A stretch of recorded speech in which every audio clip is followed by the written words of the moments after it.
जय जगन्नाथ। पुणी थे आम आउ गोटे खाद्य बंटन कार्यक्रम को चलू एवं यही खाद्य जो बड़ी एक रिसेप्शन भोजी बड़ी खाद्य जहाँकि केन्दुआपदा ग्रामर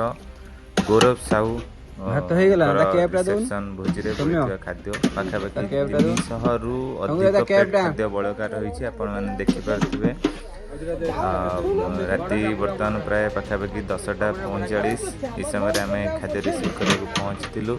और बहुत गुड़ाए खाद्य बड़का रही भात डाली चिकेन माछ मिक्स वेज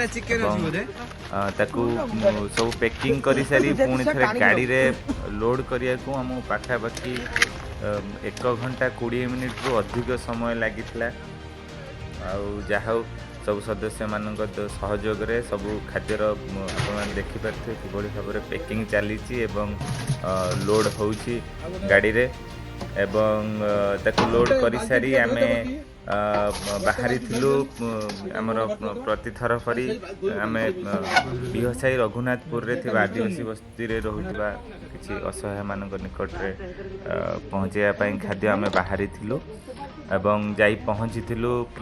बस्ती रे एवं विलंबित रात्रि रे प्रथमे जेतेबाळे आम डाकी थिलु बस्ती रे थिबा लोक मान डाकी थिलु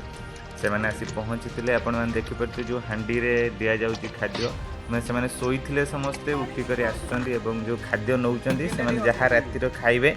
आउे पुणी काली दिन खाद्य से रखिए पुणी थे खाइबे 12:45 आम पाखापाखि अधघंटे 45 मिनिट अपेक्षा करूँ खाद्य दवापाई अल्प लोक मात्र आसी 10 रु 15 जन मात्र पुणी थे जाई लोक मैंने शीत राति शोई पड़ी उठा कष्ट कि पुणी थे से डाकिला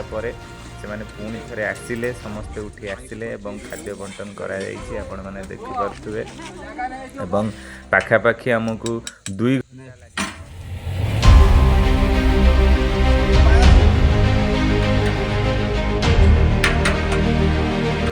छोट पिला माने रात्रि उठिक आसी समस्ते निज निज खाद्य रखिंट एवं ताकू आमर कार्यक्रम सरू सरू प्राय राति